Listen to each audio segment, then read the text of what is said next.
Ladies and gentlemen, welcome to the Five Star Revolution podcast with your host, CJ Price. Don't forget to subscribe to our YouTube channel right now, Five Star Revolution Podcast, and join us on Facebook, Five Star Revolution Podcast. Tonight, we have a very special guest all the way from Syracuse, New York. Her name is Marie ValDomina. How you doing tonight? Good tonight. For having me.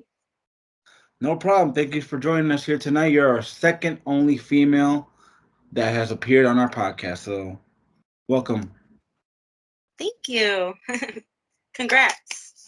Yes, not a big accomplishment, but whatever. Anyway, so let's start from the beginning here. Were you a fan of wrestling growing up? And if so, who were your favorites? So I was a huge Mike fan growing up. I definitely watched wrestling. I believe the year that I started watching wrestling was 2002. So I really got into that feud with. Obviously, I didn't know about other promotions and stuff like that. So, yep, I just stuck with WWE and SummerSlam of 2002 was like really initially when I started watching wrestling. Okay, that was not a bad pay per view to start out with. You had Brock Lesnar versus The Rock. You had Shawn Michaels versus Triple H. You had Rey Mysterio versus Kurt Angle. I remember that pay per view. hmm I was pretty young, so So you missed the whole Attitude Era. I did, I really did. And obviously, I started dipping into wrestling. Like, I loved it, I loved everything. And I would get DVDs and I would beg my mom to like buy me the DVDs. They were like $4.99. And I'd get like all kinds of DVDs like Backlash, Bad Blood. Uh, Oh, you're freezing up on me. and I would just harbor them.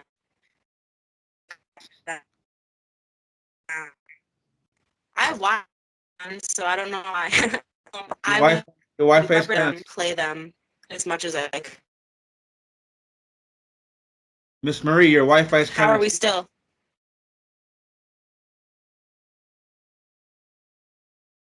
I don't know. I'm sorry. I'm Okay, it's okay. No worries. It happens. Technical difficulty. trying. It says I.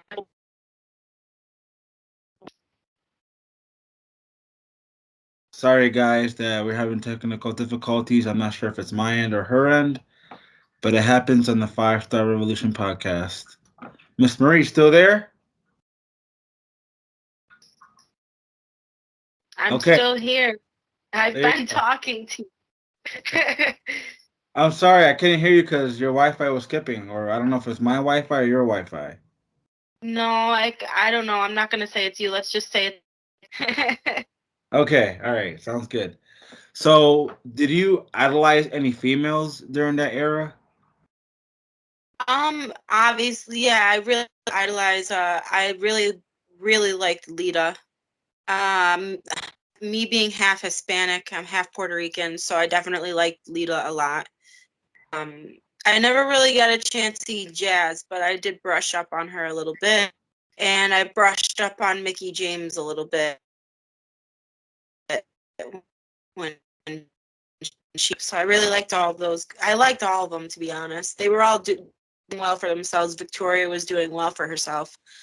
There, like I said, there are other platforms that and promotions that I could have been watching, but I watched WCW or anything like that. I started with WWE, so there could So, be a lot more other people.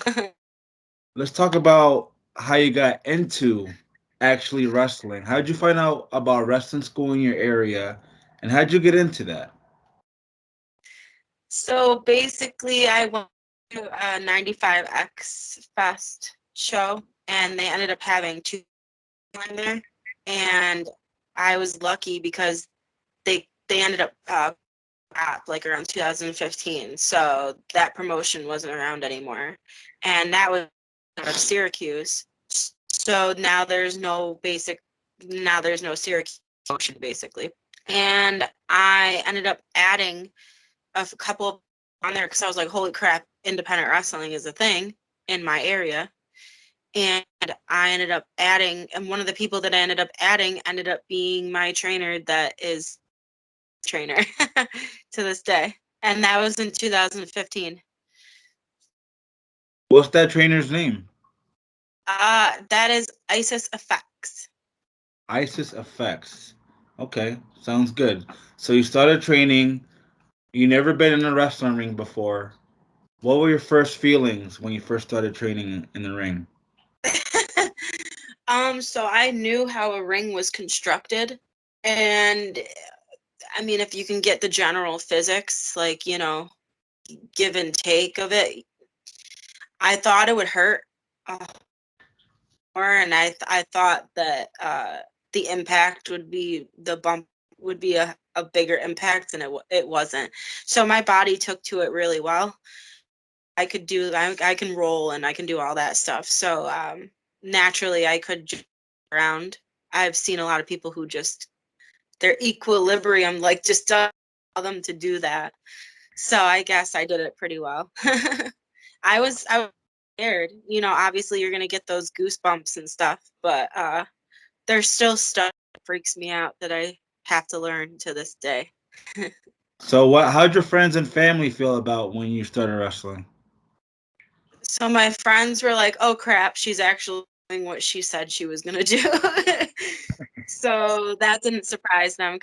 Crazy. And my mom was like, my mother's sickly, so she doesn't really Oh, we lost remember you again. much about me being a wrestler. Sorry. My mother doesn't really remember much about me being a wrestler. I had to remind her. And my father he wishes that I wasn't a wrestler. He's gonna dads do that worry thing, about Right. you being on the road and traveling and whatnot. So what made you want to become a wrestler? I couldn't tell you, dude. I really can't tell you. Like, there's just something inside of you that, hey, this is for me, or hey, I can do that. I really love this, and you just can't pull yourself away from it. You can't differentiate whether or not it's a hobby or make it a career choice, or when does something not become a more? When do you do something way too much more for it to be considered a hobby? Right, right. I totally agree with you. I used to wrestle myself. I love wrestling. When I got in the ring, it was just a huge stress reliever. And to punch people in the face and slamming on the ground without getting in trouble, it was awesome. You're just in another Yeah, world. You forget about everything, you know?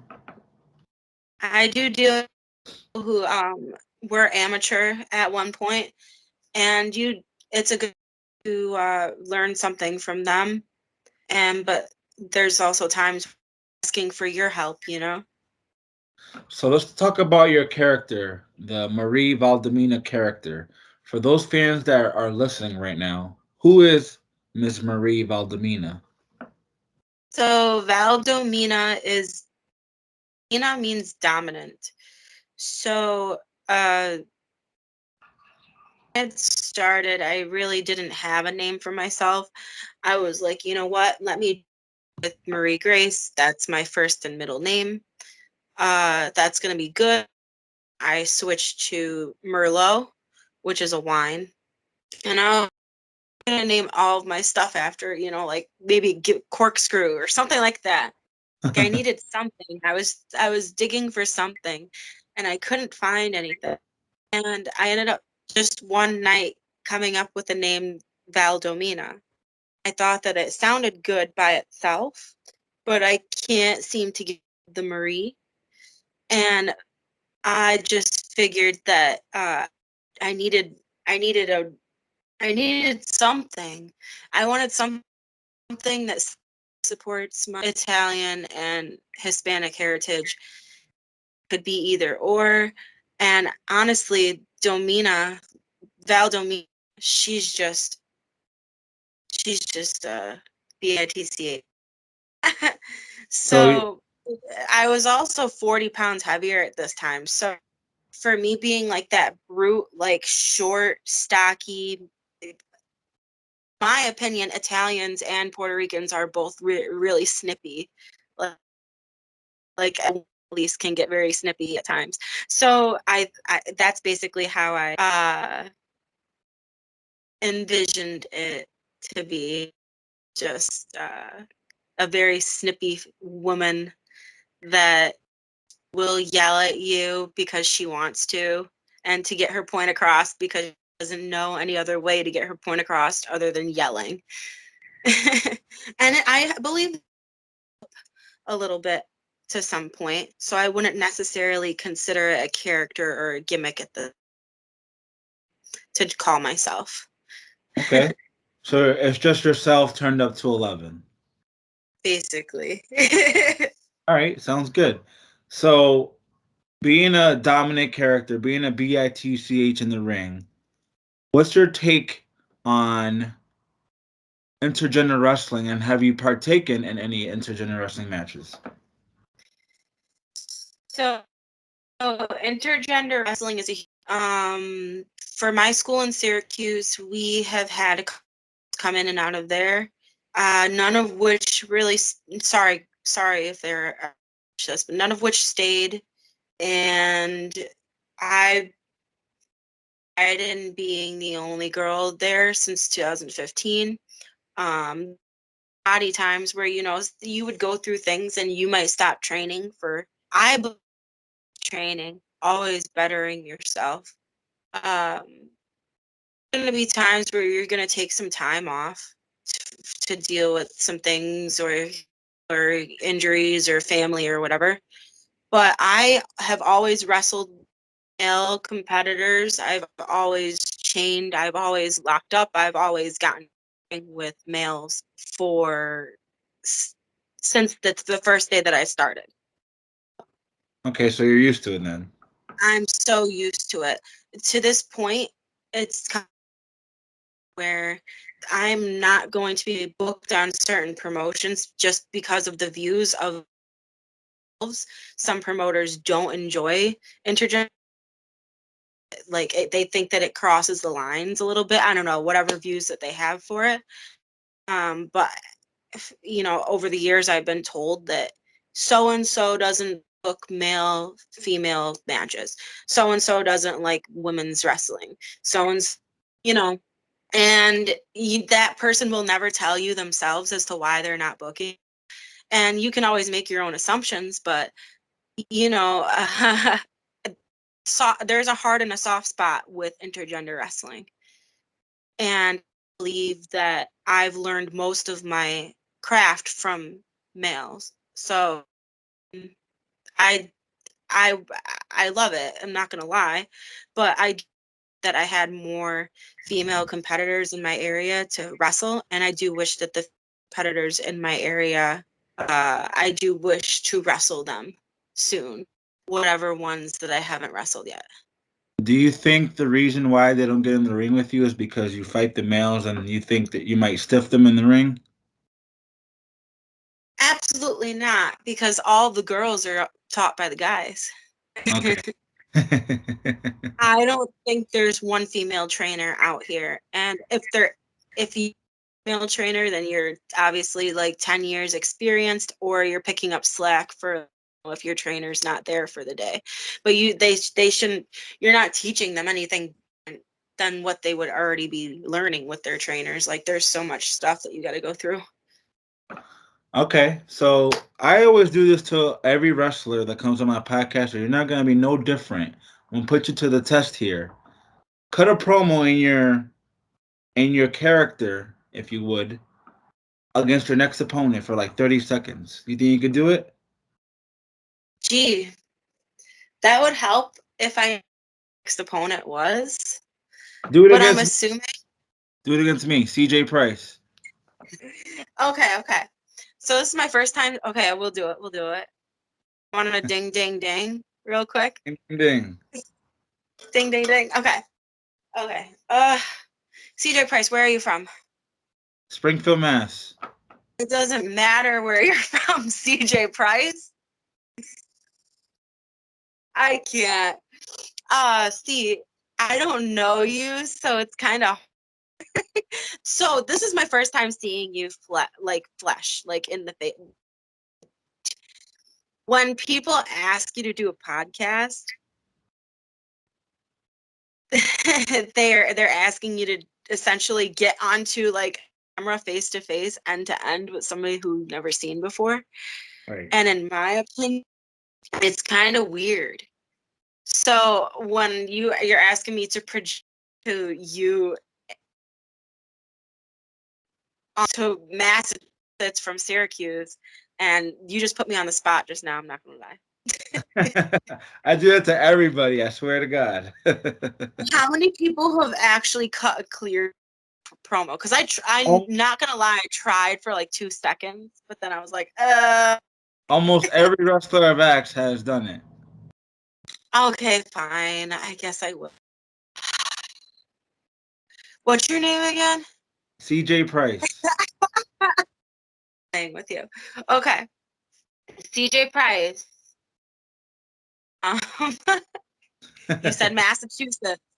I said it doesn't matter where. So I'm gonna go back. I can target people from Massachusetts, but that's gonna be a really lame thing to do in case I want to get booked in Massachusetts soon. So instead of saying that CJ Price, you're from Massachusetts, I'm just gonna say Massachusetts sounds like a really nice. And if you're ever trying to have Valdimina out in Massachusetts, ring ring, CJ Price. I'll let him know, please, to let Marie ValDomina to have to do interviews over a computer screen and be able to do in person, ring ring, call me. That's it? I just yeah, that's it. When's our match? I'm trying to set it up. GD. I'll set it up, CJ. Okay. I'll give you a break. So, what would you say is the most accomplishments that you've done in your career so far? The best accomplishment? Um, so usually most people will say that they want a title or something of that matter. Uh, I have I have had a talk with like a really big promotion that was around before I was born, if that makes sense. It's somebody who everybody has been talking about as of recently. Something big for me, but I can't release that. And I also just won an internet title, which to some people wouldn't be significant or anything of whatnot, but it's still like a title held by a promotion. It's not their heavyweight title, and they just women's promotion or women's title there. So, I mean, it's something. Male competitors have held it, and I believe that I'm the first female competitor to hold it. So that's kind of cool. That is cool. That is really cool. You still have the belt? Yes, I do. I don't have it right now. Okay, not a problem. So, who is your dream opponent? Who do you want to step in the ring with? So when I think of a dream opponent, the first thing that I'm going to think of right now is somebody who's televised, somebody who I idolized as a kid that would be in the indies right now, which sometimes a lot of the women do that. Victoria is doing it right now. Um, I wouldn't say Mickey doing it on Impact. I wouldn't say Melina is doing it on Impact. But I think of facing somebody that I that's what I think of. Getting the opportunity to just cross paths with them and doing something of that matter. And I would probably say Mickey James. Definitely. I've met Mickey James twice in my life. Very Yeah. humble, very cool person. She's like I follow her on IG and I love her. Very cool, very awesome. Um, Speaking of that, have you had the pleasure of sharing the locker room with any legends or any wrestlers that we might know? I recently locker room with Masada. Masada's pretty cool. I kind of, you know, give them their space. Do the guys are gonna do their guy thing. Come in, shake whatever, and you shake hands to say goodbye. But I don't sit. There's a good time to pick somebody's brain and whatnot. I truly do look up to HC Lowe. Is a ECW original and a Ring of Honor original. Have the pleasures of going to his school in Campbell, New York, and training with him whenever I feel necessary. And it's a couple hours where I'm at, so I could absorb him at any time. Um, I'm having a feeling I'm missing some people. Hmm. I almost had a chance to Davey Richards seminar this weekend. I missed that. Um, I'm missing a name and I can't remember it. Tony Atlas. I met him So before. it was Guy. back like 2006 in Maine. I met Tony Atlas. That was pretty cool. So, being a female wrestler, do you find it hard to get bookings? Here and there. I think essentially they just think that you are a woman who started in like the past couple years and they're dealing with that because it's different than somebody who's started, stayed, and who's been wrestling.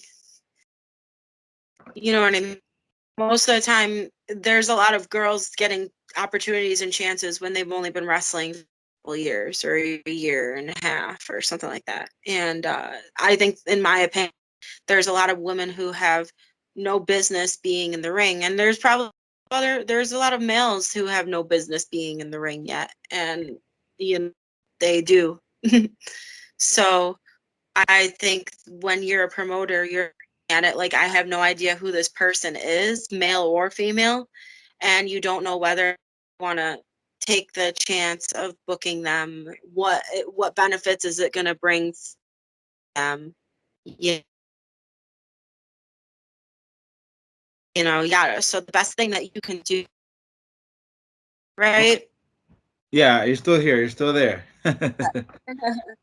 So the So, best thing that you can do is network, basically. I agree. So, a couple more questions before I let you go, Miss Dalmalina. Would you rather step in the ring with a male or a female, and why? Who and why? I would step into the ring with anybody who considers themselves willing to step in the ring with me. Good answer. Good political answer right there. Do you have any funny backstage or road stories that you want to tell us? At least one. I've learned when you're in the car with people, don't point out stuff that looks like you could get into an accident, something like that. Because we were in Maine one time. We were down some back road. We were doing a double promotion, so we were doing a promotion in Bangor and then somewhere in the friggin' mountains of Maine, or away, and we had to be there. We were gonna be there at like intermission and part of the after intermission for the second promotion. So we're driving through with a minivan through back roads, and there's like giant potholes, and a owl just swoops down like in front of the minivan, and I was like, "Oh, that's a sign. We're all gonna die." And then the whole car like went into an uproar, like, "Can't do that. That's the bad mojo. That's the bad road mojo. Blah blah." And they yelled at me. Have So you that watched was too that. much Final Destination? Yes. Well, how often do you see an owl just like fly like right in front of your windshield? Like, Not very it often. was huge. Like, it was like, I can't do it here, but it was. Huge. All right. So two more questions before I let you go. Yes. What have you learned from wrestling that you carry on into your personal life? I've learned from wrestling to carry on to my personal life. A lot. Respect and to save yourself for a time when you really need to say sorry. When you start off wrestling, there comes a time where some people just don't do this, but you say sorry a lot, like, oh, sorry, sorry, sorry, sorry, apologize, sorry. And it's a normal instinct to just say sorry. And I've learned to save it for a time where like you actually hurt somebody in life or you get into a big argument with somebody in life. You need to resolve something really important for yourself or your family. That is a So good lesson to learn. I resolve things now. I look at it from a different point of view and not somebody who is just vulnerable. Very good answer. I like that mentality. Thank Last, you. que- last question. What can we expect out of you in the next 3 years? In the next 3 years, I really would like to kickstart myself. I would like you guys to see more networking out of me. Other social media platform. Um, Maybe something along the lines of uh, photos, more photo shoots, things that you might hear other women's wrestlers doing on social media right now. Favorite women wrestler. So I'd like to get on that path as well. Okay. Can we expect you on AEW Dark anytime soon? Anything like that? Listen, I don't know. I don't know what the future holds for me. Okay, not a And problem. I go with the flow type of girl. Honestly, I do know that you do have to push for these types of things. People will say that you need to have a contact or inside contact or whatever. Um, there's always a way to do something. Um, put your stuff out there. Everybody's looking for something. You don't know if you're gonna be that something or not. Very true. You never know who's watching either. I know. That's the scary. So, where can our fans catch you on social media? Where can they follow you? Follow me on Marie underscore ValDomina at Instagram or Marie Grace. And that's about it right now. All right, there you go, folks. Go follow her on Instagram and Facebook, Marie Grace or Marie ValDomina. We appreciate you coming on the Five Star Revolution podcast. It was a true pleasure. Maybe we can have you on in the future when you become a bigger star. Aw, thank you. I appreciate it. No, Anything podcast wise are helping. I appreciate your time. I really do. So, you fans, don't forget, join us on Facebook, Five Star Revolution Podcast. And don't forget to subscribe to our YouTube channel right now, Five Star Revolution Podcast. Miss Domina, we wish you the best of luck in your career. Thank you so much. Have a good night. You too. Thanks.